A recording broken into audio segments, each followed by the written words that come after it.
I was on the fence about this one for a little while, but you know what? We're doing it. Today, we are talking about anime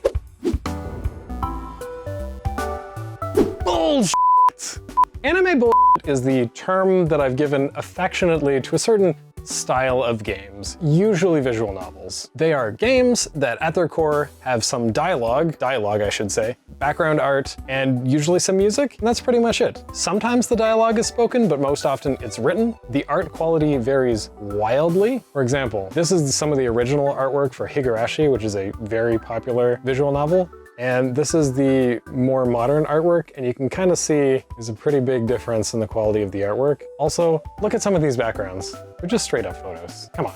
Sometimes there's music. I don't think that's a core requirement of visual novels. And that's pretty much it. A lot of the time you are on a path, just like in a story. There's no deviations from that path. It's just walking down the path and seeing what happens. If that was all there is to the genre, I wouldn't actually be that interested. But as it turns out, there's a couple key things that tend to crop up that make things a little bit more exciting. This is why earlier I said visual novel style games. They often have, some decisions to be made. Sometimes those impact future outcomes. Sometimes there are other gameplay elements. The core is still a visual novel game, but there's other elements that make it a little bit less bland, a little bit less like a written novel.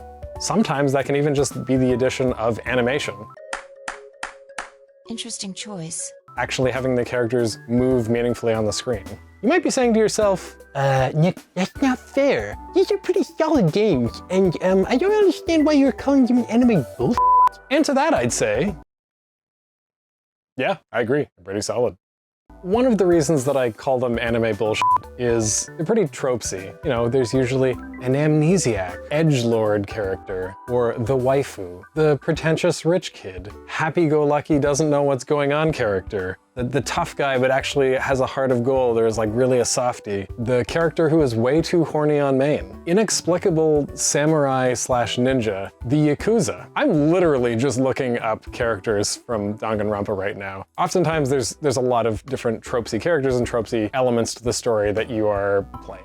And not to mention, sometimes the plots of these games are just absolutely ludicrous. None of these things, I should mention, make these bad games. I love them. They have a sort of wicked, chaotic energy that I just really dig. I haven't actually played that many visual novel style games. Off the top of my head, my exposure to them has been...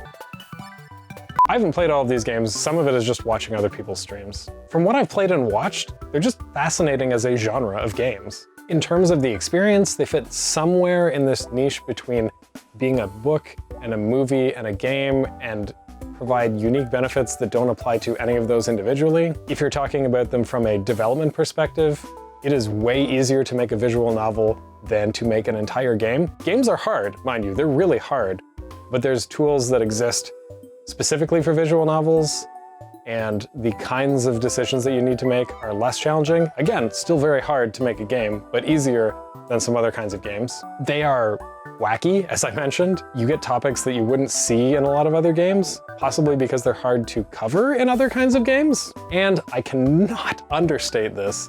They are very reminiscent of anime. Obviously in terms of the artistic style, but also in terms of the content. And that also means you get coverage of a variety of different genres. You have romantic anime bullshit, you have sci-fi anime bullshit.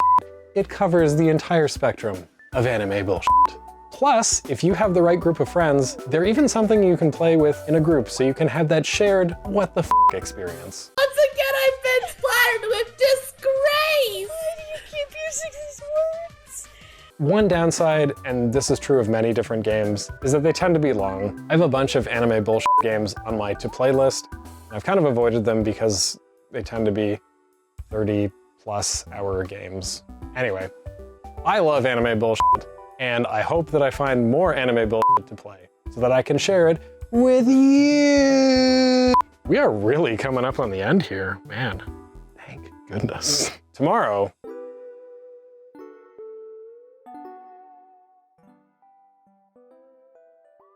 Oh yeah, this one's gonna be a fun one. It's all great. It's all good. Everything's fine. Everything's great. Everything is awesome.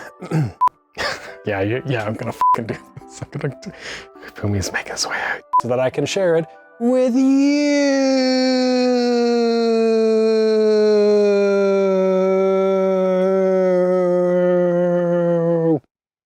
That's gonna get cut.